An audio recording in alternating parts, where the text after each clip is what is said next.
Hello, everyone. Today's topic is the Monsterverse. Does it hold up to any of the other Godzilla eras like the Showa era, the Heisei era, or the Millennium era?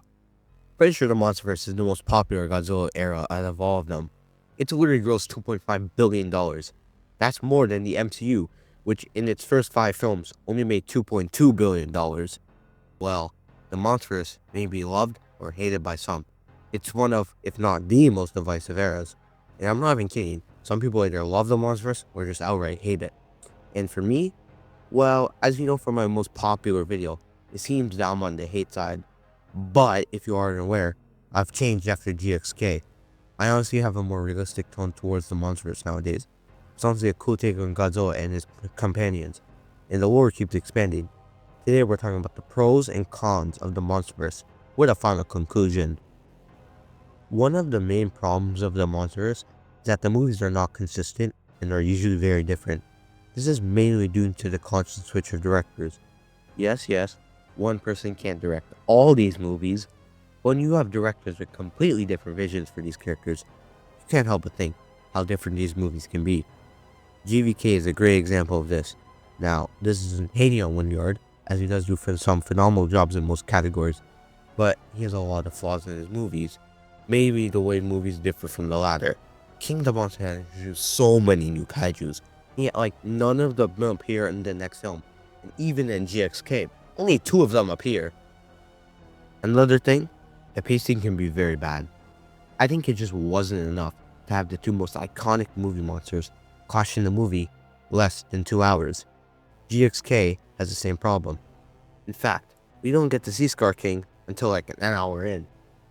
And after we do meet him, the second act of the movie feels very rushed, which could have been fixed if the movie was a tad bit longer.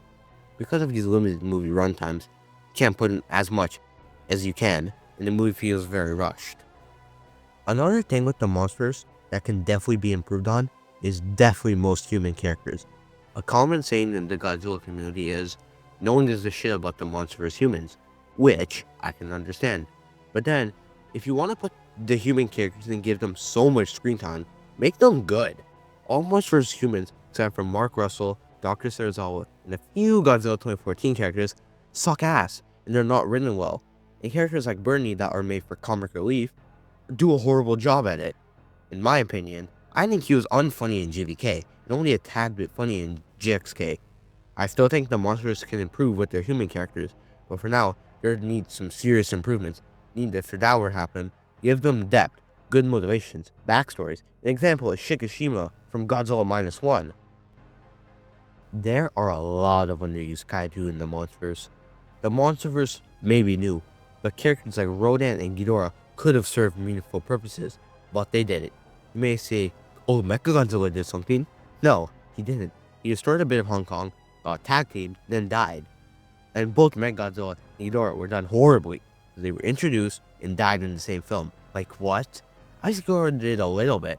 Mechagodzilla got introduced and died 4 minutes after. And finally, I think the plots are too simple. They mostly rely on kaiju fights to entice their viewers, which isn't bad. People are there to see the kaiju fights. But if that's all the movie is, you really think the movies are that interesting? Especially when the humans appear. People are pumped to see their favorite kaiju. Then suddenly, they decide to switch back to whatever the fuck the humans are doing. You'll see some cool ass shot of Godzilla destroying the fuck out of Seattle, and then they cut to a random ass shot of the humans.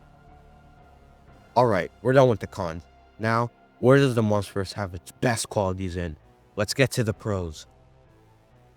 One thing I have to give credit is the Monsterverse amazing lore.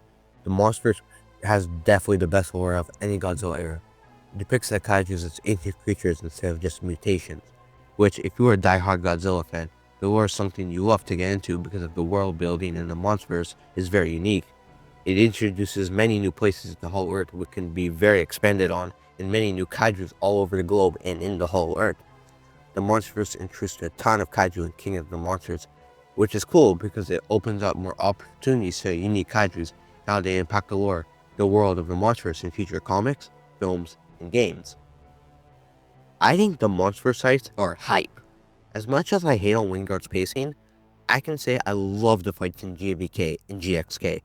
but I still think the best fight in the Monsterverse is Godzilla vs. the Beetles in Godzilla 2014. The pacing was good, but not too long. The fight was done very well, especially the Kiss of Death. GVK and JXK fights were done well, as Wingard is really good at making amazing fights. In second place, I say the Skull Devil vs. Kong was amazing. There were some boring bits, but I still think the fight was amazing and it was visually stunning.